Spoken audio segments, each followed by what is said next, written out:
Tanse everybody, my name is Dakota Bear and I'm just making this video in support of my family. I want to highlight some injustices that not only my family has faced, but also some injustices that we face as Indigenous people up against all of these systems, whether that be the education system, the child welfare system, the justice system, the healthcare system, which I'm going to be talking about today. And that's a really big one because the average Canadian person doesn't really see the way that the Indigenous people are being oppressed through these systems. It's the people themselves who are living it every single day are the ones that are raising the awareness and demanding justice and coming together as a community to help each other out when these things are happening to us. And it's happened to a few of my family members, and so that's what I want to talk about today. And I want to talk about some of the personal experiences that we faced, and I want to also just spread some empowerment because we are overcoming this, as Indigenous peoples, the people within my family. And I just want to thank my grandma.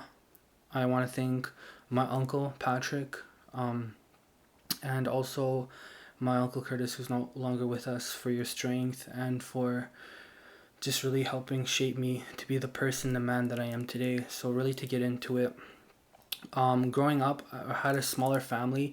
I grew up in Saskatoon, Saskatchewan, with a smaller family. So there was me, there was my mom, there was my grandma, there was my two uncles, and that was our close family.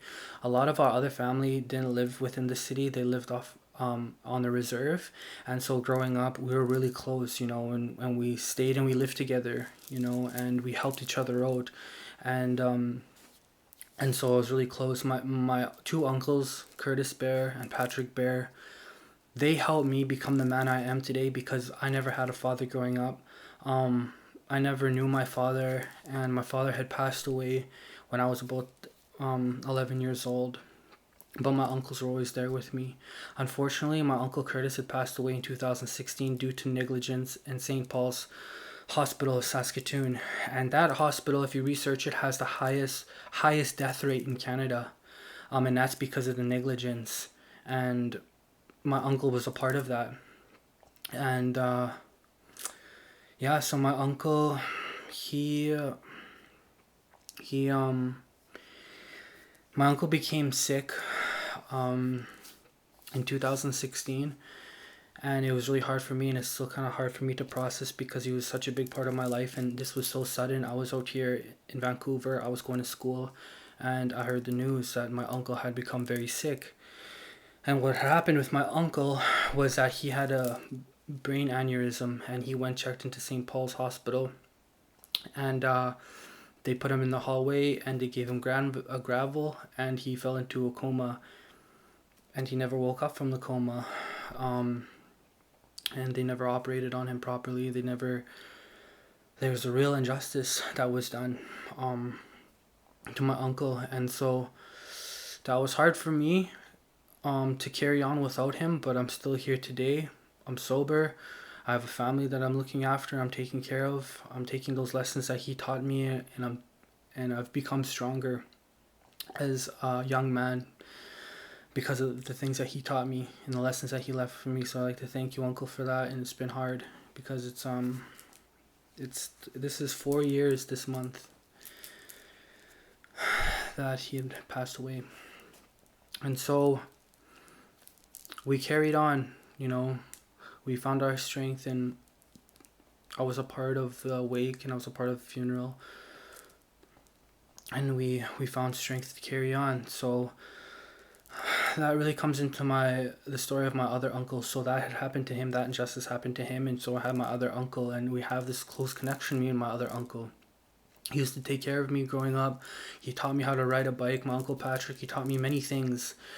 And if you know my family, then you know my uncle Patrick. He's been suffering through some health conditions with his kidney. He has diabetes and he has kidney failure, and his kidney started to fail in 2014, so he had to go on dialysis. And in this time that he was in dialysis in Saskatoon, he got the worst treatment possible. It's Saskatoon St. Paul's Hospital. They weren't treating him with respect. They weren't treating him with dignity. And his health was failing because of that. You know, mentally he was giving up, and physically his body was feeling it. But he's a strong, honestly, a very strong guy. And I get inspiration from him to carry on and to move forward. Like, I always think in my hardest times, if he can do it, then I can do it too, you know? And so he suffers through that with his kidney.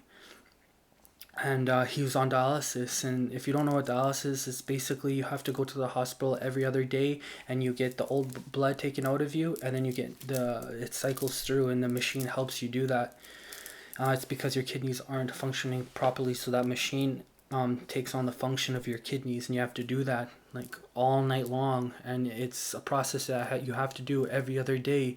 You have to get he has a big fistula that's popping out of his arm because the doctors didn't do the surgery properly, and they're very negligent when they were doing it. And then his arm popped, and you can see his fistula is kind of like popping out even to this day. But he stuck through it. Like, he has a son, and that's my cousin, you know, and that's what gives him strength to keep moving forward. So from 2014, he was suffering pretty badly.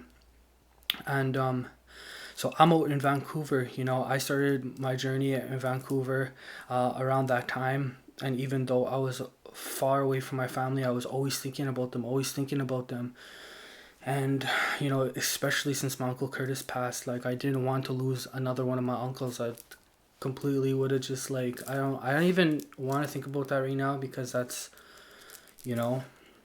And so you can tell that these people are very important to me in my life. And I was so sick of hearing the mistreatment that he was getting at St. Paul's Hospital all of the time. No respect for him. And even though he's been so optimistic throughout the whole thing that he's been going through with his health, he's had so much challenges at St. Paul's Hospital. Like many Indigenous people, like, they can tell you stories of Saskatoon at that hospital, how bad the doctors are and how badly they treat the patients, the Indigenous patients, and just like the stereotyping, everything that goes on. So we made the decision. I was speaking with him, and then we made it happen. Like, he moved out to Vancouver and he stayed with me. And as soon as he came to Vancouver, I was on my healing journey, you know. It's been a long journey for us, but I started on my healing journey. I was walking on that path, and he came around the same time. So we were eating healthy. We were exercising. We were walking. Like, me, my partner Casey, you know, my brother Nate, my Uncle Patrick, we would walk 12 kilometers. Honestly, I'm not even lying. 16 kilometers sometimes. We would just keep walking. We would talk. We would bond. You know, we would motivate each other. We would push each other to, like, we were kind of all on that same mindset. And that was so beautiful that we were able to stay strong in that way. Mind you, he has health conditions with his kidney, but it's good for him to walk. But he was powering through that. Like, he was leading the walks, and he would take us where he was walking on, like, a daily basis. And the doctors were baffled at him. So my uncle, he wasn't supposed to. The doctors told him this years ago, you're not going to see past 35. We just celebrated, you know, my uncle's last birthday, 37 years old. He defied, you know, what they thought, what they had thought he was going to live until, like, 35 years old. He defied that, and he pushed, and he said in his mind, like, no, you know, I'm going to be here for a while. And he's still here. Literally, he's still with us and growing strong. So as he moved here 2018, my grandma also moved here because she has health issues too, and she was going through the same thing at St. Paul's Hospital with her lungs. They weren't giving her proper treatment, but as soon as she came to Vancouver, we were able to get proper treatment for them. Like, she was able to see specialists, and they were able to help her with her lungs. With my uncle, his kidney functions were very low. His heart, it wasn't functioning at a high, the way that it was supposed to, that the way that a normal heart should. It was low. But when he came out here, so many things changed for him. And I feel like just being together and supporting each other as a family, you know, that's really what helped. And so to this day, that was 2018, to this day, my uncle Patrick Bear is actually on the transplant list. And I honestly pray every single day, and I give tobacco every single day, because this is a miracle that my uncle Patrick, he is on the transplant list, and he's looking to actually get a kidney. And not many people know about this, but I actually signed up to be one of those donors for my Uncle Patrick, and I never got a call back yet. But the thing is, the hospital is still working on it, and he's on that list, and his heart is functioning. It's get higher in percentage, and his kidneys are doing much better, and that is linked to the respect that he's getting, the treatment, as a human being that you should be getting in a hospital. He's getting that treatment, with respect. He's looking out for his health. He's ensuring that he's doing everything on his end that he needs to be able to grow in a healthy way. He's a very spiritual guy. We believe in traditional medicines, and he's been taking traditional medicines, and that's helped his body greatly as well. My grandma, she's also seeing some major improvements in her health. So that's like the resiliency of what I'm telling you. It's not just like there's resiliency that's here, it's empowering, and it like brings me strength to know that like these good things that are happening, and they're happening.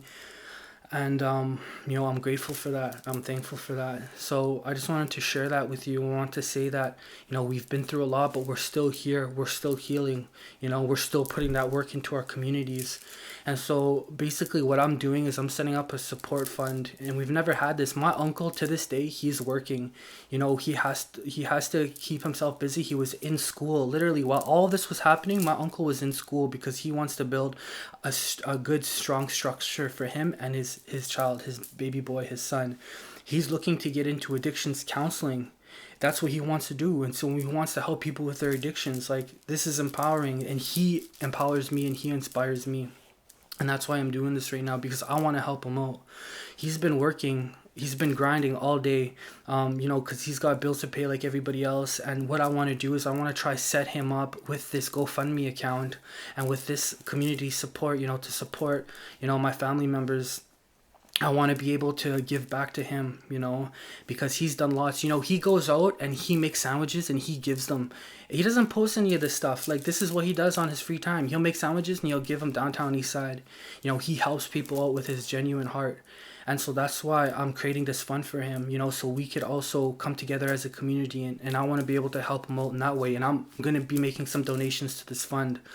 So my grandma, she's still going through her appointments as well, because she struggles with her lungs, and she's the structure, the backbone of our family. There's no doubt about it. And I would like to support my grandma in that way as well. So I'd like them to have this fund to support them, to help them financially, traveling to the hospital, all of the costs that incur, because it's not, we're out of where the hospital is at, we're a bit away. So there's parking, there's meals, there's everything that the costs they really incur while you're doing these appointments and stuff like that. And I just want to be able to set this up. So this is a bit of a longer video, but I'm putting it out there. I'm making a GoFundMe to support the Bear family. These funds will be passed directly to my uncle Patrick Bear. Creator is blessing you, man. Thank you so much for everything you've done to me, and my cook and my grandma Patricia Ledoux. I just wanted to thank you personally for everything that you've done for me growing up and everything. And I'm so glad that I have you out here close to all of us, family together, because this is not over. This is not the end of our story. This is only the beginning of our story. And so there it is. I just wanted to share that with you. I wanted to make this personal video because it is personal to my heart. And we work, every single one of my family members, we work for the injustices of Indigenous peoples, and we do that in different ways, and so it's always good to be able to come back to the community and support in that way. So I'm making this video and I'm setting up that GoFundMe. Hi and I appreciate you taking the time to watch this video and to support in any way that you can, whether that be sharing the link to the GoFundMe, which will be in my bio, or else donating. It's much appreciated. Thank you again.